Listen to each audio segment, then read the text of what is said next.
So we are in the home stretch now.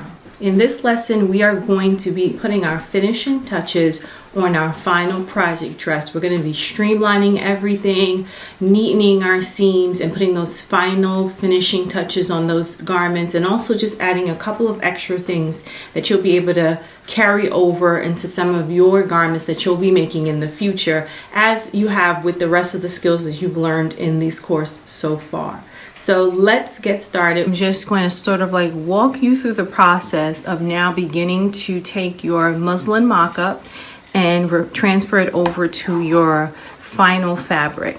So the design we were focusing on for me, for my particular garment, was I was going to use a sort of soft satin baby pink with some black appliques on the shoulders and around the waist, both front and back. So that was my design. Your design may look different depending on what type of fabric you decide to use, but I always say you want to make sure you have your sketch close by through the entire process. That way you sort of can keep refocusing back to what you want to do. And if you decide to change it, that's fine as well, but just sort of like to show you how this becomes what we will make it in the end.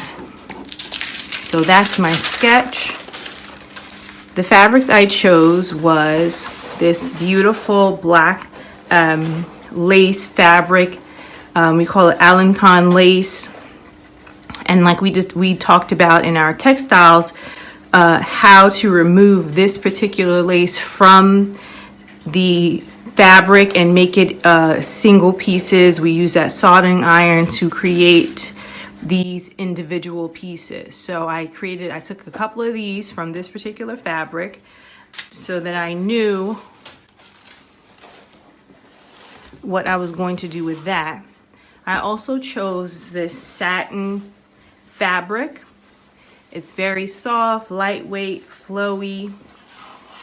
I liked it because it creases well, but it also has a little bit of stretch to it, just a tiny bit. Again, because of the muslin I use, I can't have too much stretch to it because then the fit is going to be off. So it's like very, very little stretch. And I just like, mostly because of the color and that semi-formal or formal shine that it has to. So that's what I chose for mine.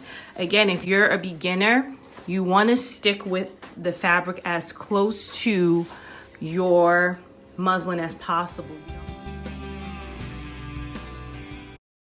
Thanks for watching. Be sure to like and subscribe. Videos are uploaded weekly covering dressmaking, fashion, lectures, and more.